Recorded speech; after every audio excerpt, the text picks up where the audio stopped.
Morning students. आज हम पढ़ेंगे सुभाषितानी चैप्टर 12। सुभाषितानी का अर्थ है सुंदर बातें, अच्छी बातें। सुउपसर्ग, भाष धातु और कत प्रत्यय और तानी, ये जो कि नपुंसकलिंग है, कत प्रत्यय लगने के बाद सुभाषितम बनेगा और फिर हम नपुंसकलिंग बहुवचन में सुभाषितानी। भाषित यानी कहा गया या वचन, सुउपसर्ग यानी सुंदर वचन और बहुवचन में सुंदर बातें या सुंदर वचन जो बहुत सारे हैं। पहला श्लोक है इसमें, यहाँ पर साधु संगति यानी कि अच्छे लोगों की जो संगति है उसकी यहाँ पर महत्व या उसकी विशेषता बताई गई है कि जो अच्छे लोगों की संगति है वह हमारे मन और तन को शीतल करती है। ये कहते हैं कि संसार में चंदन शीतलता प्रदान करने वाला होता है, परंतु चंदन से भी अधिक चंद्रमा और इन दोनों के मध्य या इन दोनों से भी अधिक अगर हम बात करें शीतलता प्रदान करने वाली चीज का तो वह है सज्जनों यानी अच्छे लोगों की संगत यानी संग, कंपनी, गुड कंपनी। तो हम इसका अर्थ देखेंगे। चंदनम शीतलम लोके चंदनात् अपि चंद्रमा चंद्र चंदनयो मध्ये शीतला साधु संगति। कवि कहते हैं शीतलम लोके यानी संसार में चंदनम यानी चंदन शीतल होता है, सैंडल जिसे हम बोलते हैं। संसार में चंदन शीतलता प्रदान करता है। चंदनात् अपि चंद्रमा, चंदनात् पंचमी विभक्ति एक वचन है। चंद्रमा, चंदन से भी अधिक चंद्रमा शीतलता प्रदान करता है। इस संसार में शीतलता प्रदान करने वाले चंदन को कहा गया है, परंतु चंदन से भी ज्यादा शीतलता चंद्रमा प्रदान करता है। आगे कहते हैं चंद्र चंदनयो मध्य, परंतु चंद्रमा और चंदनयो, तो यहाँ पर षष्ठी और सप्तमी विभक्ति द्विवचन है। ये शब्द चंद्र और चंदनयो, चंद्र और चंदन से भी ज्यादा, अधिक, मध्य यानी इन दोनों के बीच या इन दोनों से ज्यादा शीतलता प्रदान करने वाला होता है या होती है साधु संगति, अच्छे लोगों का साथ, अच्छे लोगों की संगति। क्योंकि जो अच्छे लोग हैं वह हमेशा अच्छी बातें सिखाते हैं, उनके साथ रहने से हमें अच्छा बर्ताव करना, अच्छी बातें ग्रहण करना आ जाती है, जिससे हमेशा हमारा मन खुश रहता है, शीतल रहता है, हमारी बातें, हमारे वचन भी शीतल रहते हैं। इसलिए साधु संगति को शीतलता प्रदान करने वाला कहा है। नेक्स्ट है ये देखेंगे हम, पुस्तकस्थः तू या विद्या परहस्तगतं धनम कार्य काले समुत्पन्ने ना सा विद्या न तत् धनम। देखो इस श्लोक में जो कवि हैं वो कह रहे हैं कि जो पुस्तक में रखी हुई ज्ञान या पुस्तक में स्थित जो ज्ञान है या विद्या है, दूसरों के हाथ में गया हुआ जो धन है वह कभी भी हमारे उपयोग में नहीं आ सकता। तो हमेशा जो ज्ञान है वह हमें अपने आप में आत्मसात करना चाहिए, अपनी प्रैक्टिस में, अपने कार्य में लाना चाहिए, तभी वह हमारे लिए फलदायी हो सकता है।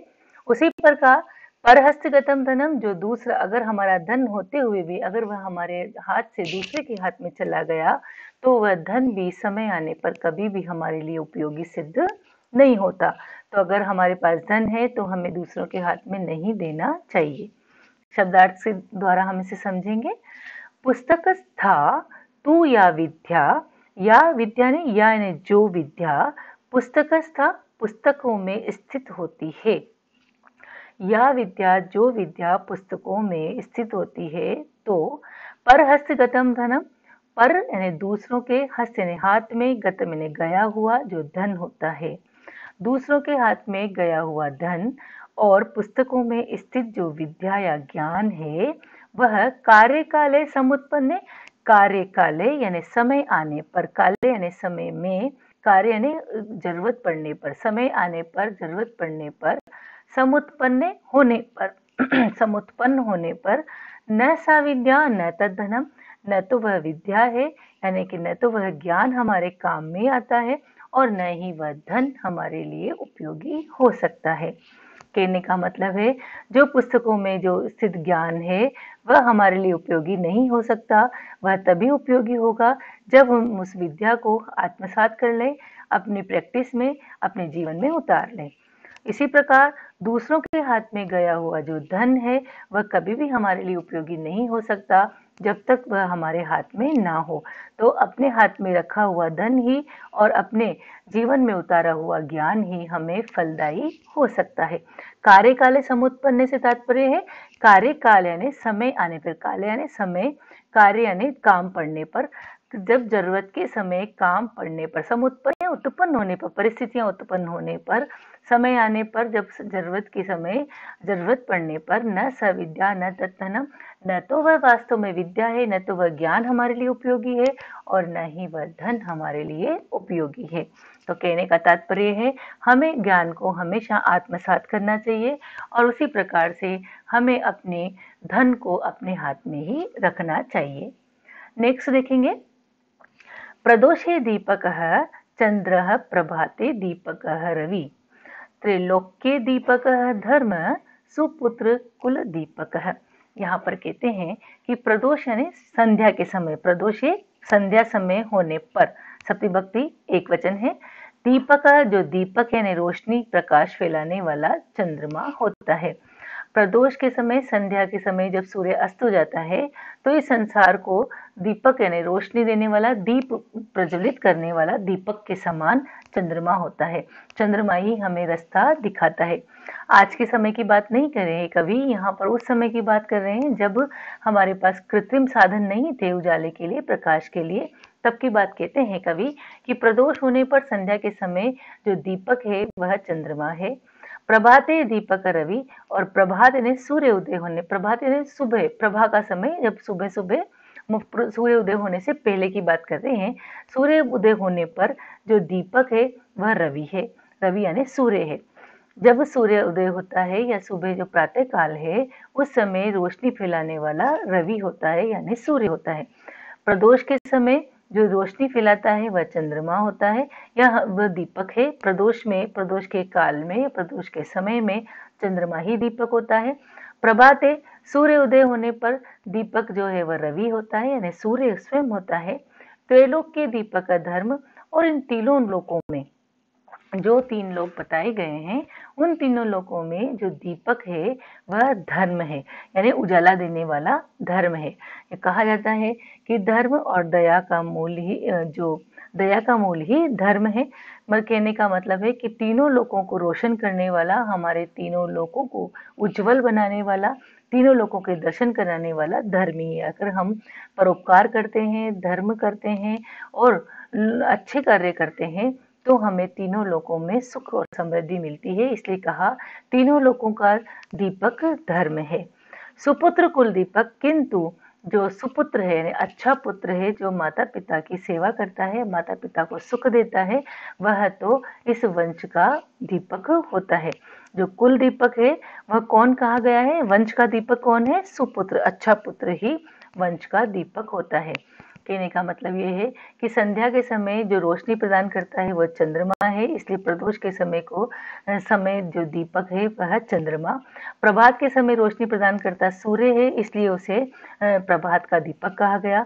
फिर कहा तीनों लोगों को रोशन करने वाला, तीनों लोगों में सुख समृद्धि देने वाला जो धर्म है वह है, इसलिए उसे दीपक कहा गया। तीनों लोगों में दीपक धर्म है। उसी प्रकार कुल को, इस पूरे वंश को जो अच्छा नाम देने वाला, कुल का नाम प्रज्वलित करने वाला अच्छा पुत्र ही दीपक है। कुल दीपक किसे कहा गया? सुपुत्र को, क्योंकि जिस मनुष्य के पास सुपुत्र होता है, अच्छे पुत्र होते हैं, वह पूरे वंश का नाम संसार में रोशन करते हैं। आज भी जो भी महापुरुष हैं उन महापुरुषों की वजह से उनका वंश का नाम लिया जाता है।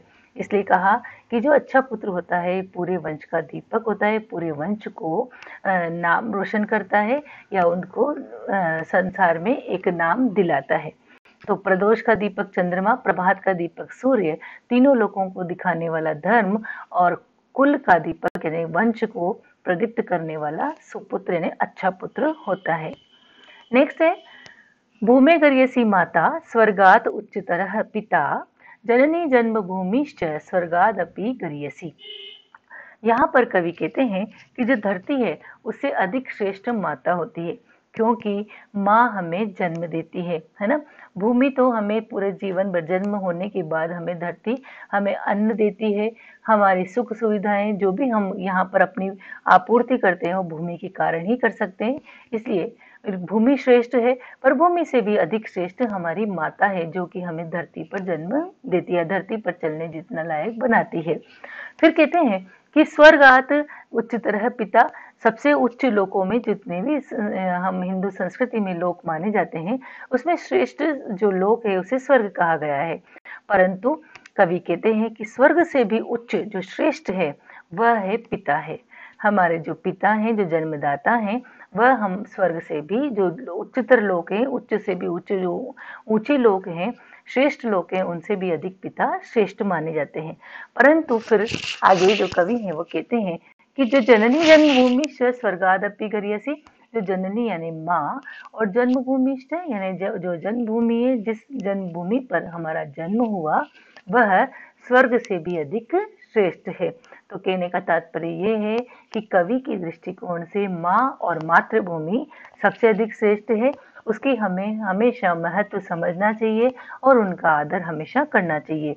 अपने जान, अपने प्राण न्यौछावर करके भी हमें अपनी जन्मभूमि, अपने देश की सुरक्षा करनी चाहिए, क्योंकि वह स्वर्ग से भी अधिक श्रेष्ठ है। एक बार शाब्दिक अर्थ देखेंगे। भूमि गरियसी माता, भूमि से अधिक गरियसी यानी श्रेष्ठ माता है। देखो, भूमि षष्ठी भक्ति एक वचन है और पंचमी भक्ति एक वचन, दोनों में भूमि शब्द आता है। भूमि शब्द है, स्त्री इकारांत शब्द है, इसका षष्ठी और पंचमी भक्ति एक वचन भूमि होता है। भूमि से ज्यादा श्रेष्ठ माँ है। स्वर्गात, यहाँ पंचमी भक्ति एक वचन, स्वर्ग शब्द में उच्चतर तरप प्रत्यय है, पिता है। स्वर्ग से उच्चतर यानी श्रेष्ठ पिता है। जननी जन्मभूमिश्च स्वर्गादपि गरियसी, फिर कहते हैं जननी यानी माँ और जन्मभूमिश्च और च यानी और जन्मभूमि, जहाँ पर हमारा जन्म हुआ है, माँ और मातृभूमि स्वर्गादपि स्वर्ग से भी अधिक श्रेष्ठ है। क्यों कहा गया स्वर्ग से अधिक श्रेष्ठ माँ और मातृभूमि को? क्योंकि मातृभूमि और माँ ही हमें संसार में जीने लायक बनाती है और हमारे सम्मान की रक्षा करती है। जन्मभूमि के बिना हमारा कोई अस्तित्व नहीं, देश के बिना हमारा कोई अस्तित्व नहीं, माँ के बिना हमारा जन्म संभव नहीं। माँ के बाद ही हम इस संसार को देख सकते हैं, माँ के कारण ही हम संसार को समझ सकते हैं। इसलिए माँ और मातृभूमि स्वर्ग से भी अधिक श्रेष्ठ कहा है। आगे देखेंगे। सत्यम बुर्यात प्रियम बुर्यात, न बुर्यात सत्यम अप्रियम, प्रियम च नानृतम बुर्यात, ऐसा धर्म सनातन है। यहाँ पर कवि ने सनातन धर्म की बात कही है। कवि कहते हैं कि हमें सत्य बोलना चाहिए, प्रिय बोलना चाहिए, परंतु कभी भी सत्य और अप्रिय यानी कठोर, जो कड़वे शब्द और सत्य हो ऐसा भी नहीं बोलना चाहिए, और प्रिय शब्द हो और झूठ हो ऐसा भी नहीं बोलना चाहिए। तो हमें ये ध्यान रखना है कि हमेशा सत्य भी बोले और मीठा भी बोले, जो सच है वही बोले, और साथ में उसे इस तरीके से बोले कि सामने को वाले, सुनने वाले को बुरा न लगे। और सत्य हो परंतु कठोर हो, जो हम कड़वी बात कहें तो सुनने वाला उसे सुन नहीं सकता। इसलिए कभी भी ऐसा नहीं करना चाहिए कि सच तो हो पर कठोर नहीं या कड़वा नहीं बोलना चाहिए। और प्रिय हो, मीठा हो, परंतु अनृत हो यानी झूठ हो, ऐसा भी हमें नहीं करना चाहिए। यही सनातन धर्म हमें सिखाता है, सनातन हिंदू धर्म हमें सिखाता है। तो देखो, सत्यम बुर्यात, बुर्यात यहाँ पर विधिलिंग लकार है। सत्य, सत्य को बुर्यात यानी बोलना चाहिए। प्रियम बुर्यात, प्रिय बोलना चाहिए, सच बोलना चाहिए, प्रिय बोलना चाहिए। न बुर्यात सत्यम अप्रियम, यहाँ संधि विच्छेद करेंगे, सत्यम प्लस अप्रियम। न बुर्यात नहीं बोलना चाहिए सत्य और अप्रिय। अप्रिय यानी कठोर शब्द, जो हम किसी को कड़वे शब्द हो, पर सत्य हो और कड़वे शब्द हो ऐसा हमें नहीं बोलना चाहिए। सत्य को हमें मिठास के साथ बोलना चाहिए। आगे कहते हैं प्रियम च नानृतम बुर्यात, और प्रिय तो हो, मीठा तो लगे बोलने में और सुनने वाले को भी, परंतु वो झूठ हो। नानृतम, न प्लस अनृतम, अनृतम है झूठ। तो जो प्रिय हो और झूठ हो ऐसा भी हमें नहीं बोलना चाहिए। सच बोलो, प्रिय बोलो, परंतु अगर सच हो और कठोर हो यानी कि कड़वी बात हो तो भी नहीं बोलना चाहिए। मीठा बोले परंतु झूठ बोले तो ऐसा भी नहीं करना चाहिए। यही एषः धर्म सनातन, यही सनातन धर्म है, यही सनातन धर्म की शिक्षा है कि मीठा और सच बोलो। नेक्स्ट है और अंतिम है उत्सवे व्यसने प्राप्ते दुर्भिक्षे शत्रु संकटे राजद्वारे शमशाने च यह तिष्ठति स बांधव। यहाँ पर बांधव यानी भाई, मित्र। जो हमारे बांधव है, मित्र है, उसकी एक परिभाषा दी कवि ने कि जब अच्छा समय आए या बुरा समय आए, हम मुश्किल में पड़े या हम बहुत खुशियों में हो, समृद्धि में हो, परंतु जो व्यक्ति, जो इंसान हमारा हमेशा साथ देता है, हमारी कठिन परिस्थितियों में भी और अच्छी स्थिति में ही, वही वास्तव में हमारा बांधव है, यानी हमारा मित्र है, हमारा भाई है। तो हम इसका शब्द अर्थ देखेंगे। उत्सवे उत्सवे व्यसने प्राप्ते, राज्य में एक राजा के लिए बताया इन्होंने, तो हम राज्य के परिप्रेक्ष्य में ही लेंगे कि राज्य में जब उत्सव हो यानी समृद्धि हो, व्यसने प्राप्त या कोई राजा व्यसन यानी बुरी आदत, बुरी लत में प्राप्त ने लग गया हो, उसमें व्याप्त हो गया हो, राज्य में उत्सव मनाया जा रहा हो यानी खुशियां हो, बहुत समृद्धि हो, तब भी व्यसने प्राप्त राजा कोई किसी बुरी आदत में पड़ गया हो, तब भी दुर्भिक्षे शत्रु संकटे, ये कहते हैं दुर्भिक्ष यानी अकाल पड़ गया हो, राज्य में अकाल पड़ गया हो, सप्तमी विभक्ति एकवचन है। शत्रु संकटे, शत्रु का संकट आ गया हो यानी शत्रु ने आक्रमण कर दिया हो। राजद्वारे शमशाने च, राजा का द्वार हो यानी कि राजद्वार यानी राजा के द्वार पर क्या होता है, बहुत अधिक समृद्धि, बहुत खुशियां, आनंद हो, समृद्धि हो, तब भी शमशाने च, या फिर राजा शमशान में पहुंच गया, मतलब अंतिम समय में पहुंच गया हो, मृत्युशैया पर हो, यह च तिष्ठति, च यह तिष्ठति स बांधव, जो यानी जो तिष्ठति यानी रुकता है, उस राजा के साथ रहता है, स बांधव वही वास्तव में बंधु है, मित्र है, भाई है।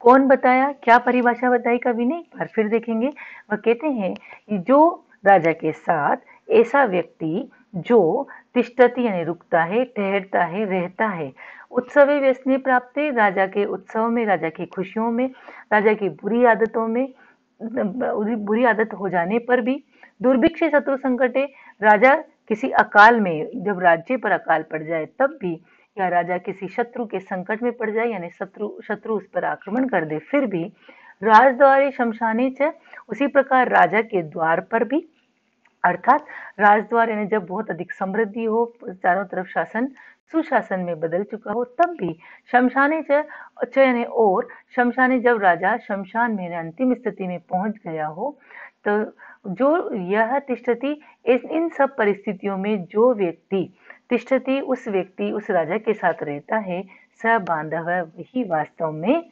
बांधव है, मित्र है और भाई है। यहाँ मित्र और भाई की परिभाषा दी गई है कवि के द्वारा। कवि कहते हैं कि सुख में, दुख में, व्यसन में, उत्सव में, अकाल पड़ने पर या फिर शत्रु के द्वारा आक्रमण करने पर, राजद्वारे यानी राजा का द्वार, अर्थात सुख समृद्धि होने पर, राजा की प्राप्ति, राज्य की प्राप्ति होने पर, या मृत्युशैया पर होने पर, मरण स्थिति में होने पर, जो व्यक्ति राजा के साथ रहता है वही वास्तव में सच्चा मित्र है और बंधु है। धन्यवाद।